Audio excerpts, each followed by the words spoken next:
Let's look at 1.2, which is data classification. So data sets can consist of two types of data. We have qualitative and quantitative. So qualitative consists of names or labels, not counts. So this will be written as words.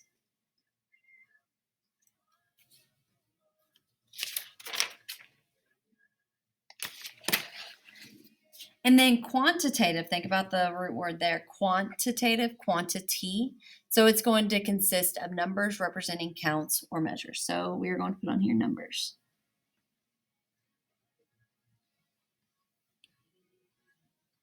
We also need to distinguish between discrete and continuous. So discrete, this goes back to algebra, are values that are infinite. So we're talking about quantitative only. So quantitative discrete is values that are finite, which that means countable. You can't have parts. No parts of a whole.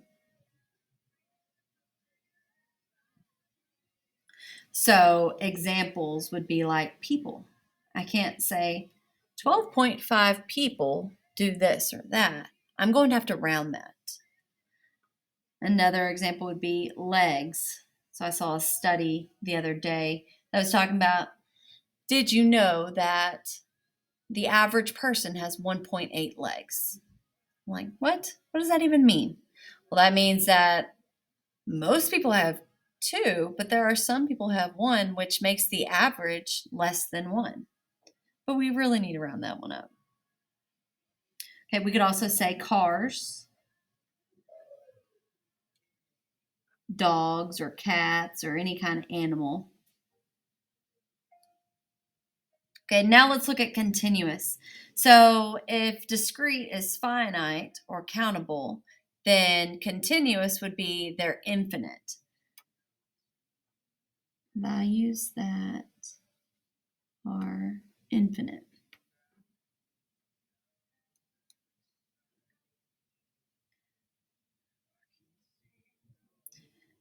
And whenever you graph it on a scatter plot, it's actually going to make a line.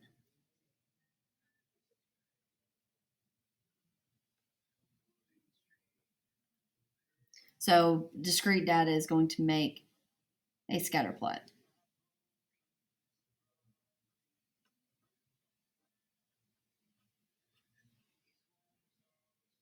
So continuous data would be like time.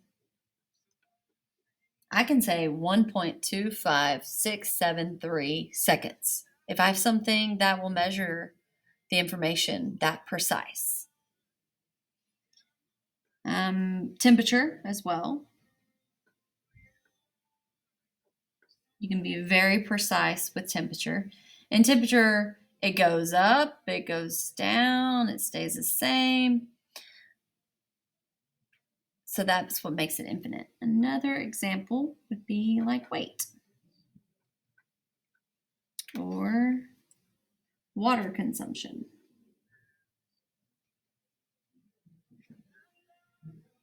These are just a few examples.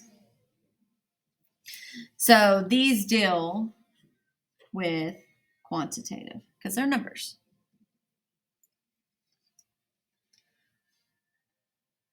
So a question that you can ask yourself is, what kind of answers are possible whenever you're looking at qualitative and quantitative? Are your answers going to be words like yes or no? Or are your answers going to be numbers like how tall are you? So let's just determine whether these are qualitative or quantitative. State of residence for each member of the U.S. Well, what are some possible answers? Let's say Texas, Florida, New York, right? So that makes it qualitative.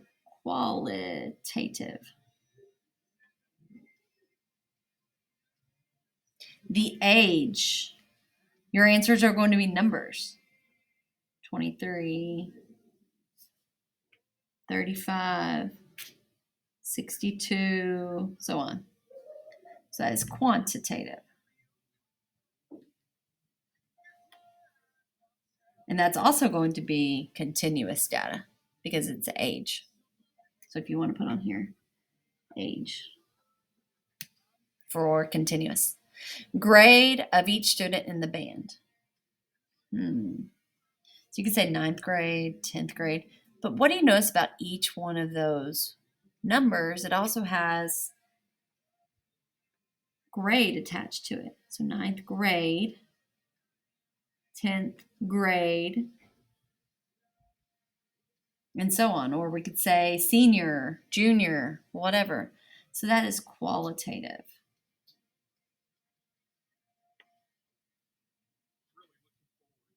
The length of time it takes a particular student to complete a test. Well, that would be either in minutes or seconds or hours, if it's a really long test, like the SAT, ACT, but this does say chapter test. But that will be a number, so it's quantitative.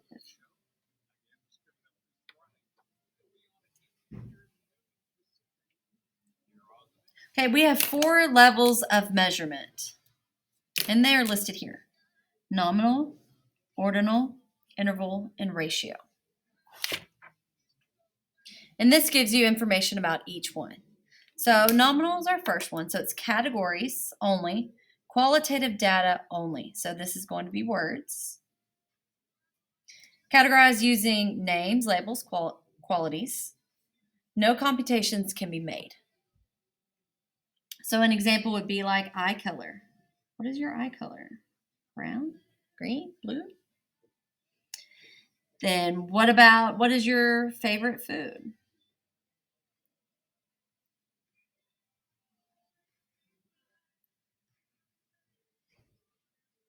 Did you do your homework last night? That is a yes or a no.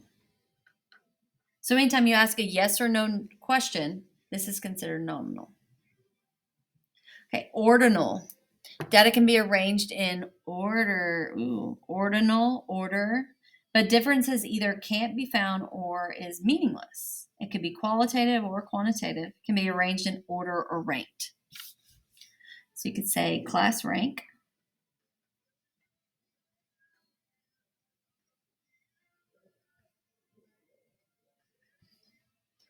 So you can be arranged in order. What about military rank?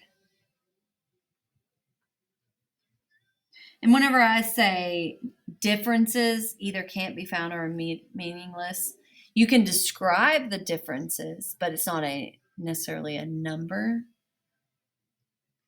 You can also look at ranks of colleges.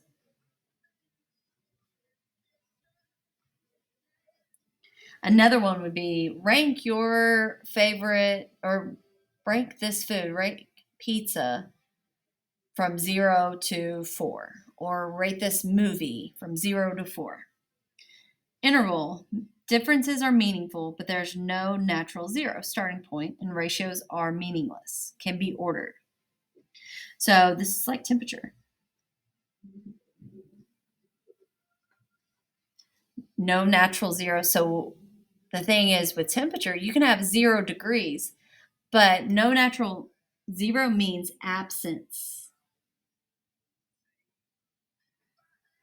of that. Can you have an absence of temperature? No. So that's why temperature is an interval. You can also look at years. Starting points, no natural zero starting point, but you can order them.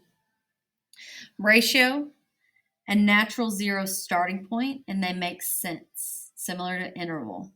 You can do some kind of math with it, computation with it. So like height, time, distance, and so on.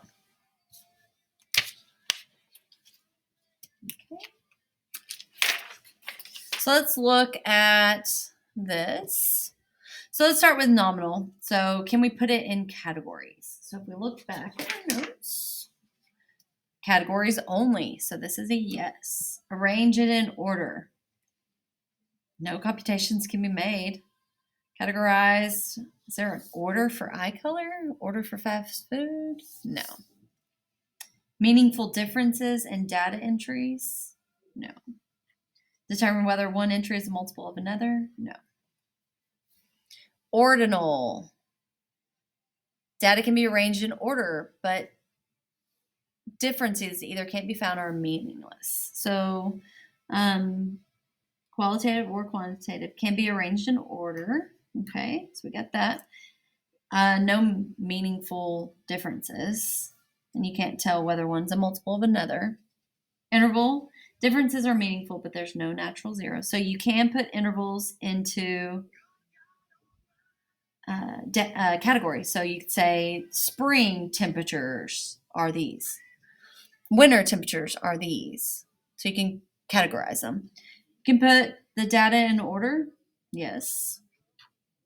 Meaningful differences can be made. Yes. Determine whether one is no. Ratio, you can put them into categories. You can arrange them in order. Meaningful differences in data entries. Yes. And you can determine whether one is a multiple of another. So we are going to use this to do an assignment that's on paper.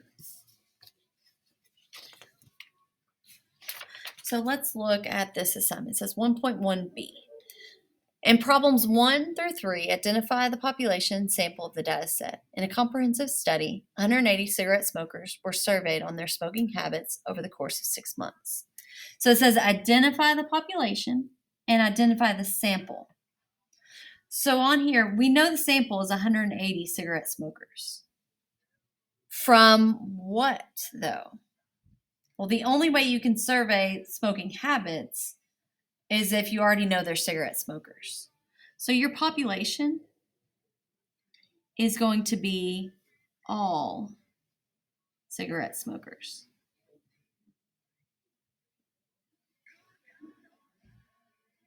And then our sample is who they actually surveyed, which was 180 cigarette smokers.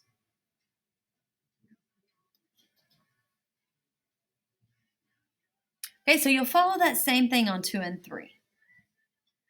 Okay. 4 through 9, determine whether the statement is true or false. So you're going to have to look back at these words. What do they mean? Ordinal, quantitative, nominal, and so on. Okay, the next one, 10 through 13, identify the data set as qualitative or quantitative. So remember, qualitative is words. Quantitative is numbers.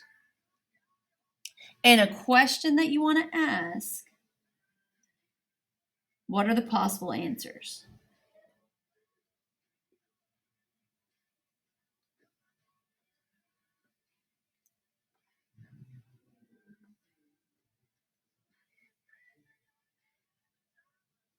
Are the possible answers going to be words or are they going to be numbers? Okay, let's go to the next page. I'm just going to let y'all skip 14, 15, 16.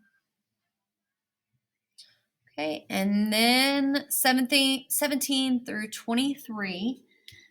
Identify the level of measurement. So you want to look at which one goes with these. Make sure you turn that in.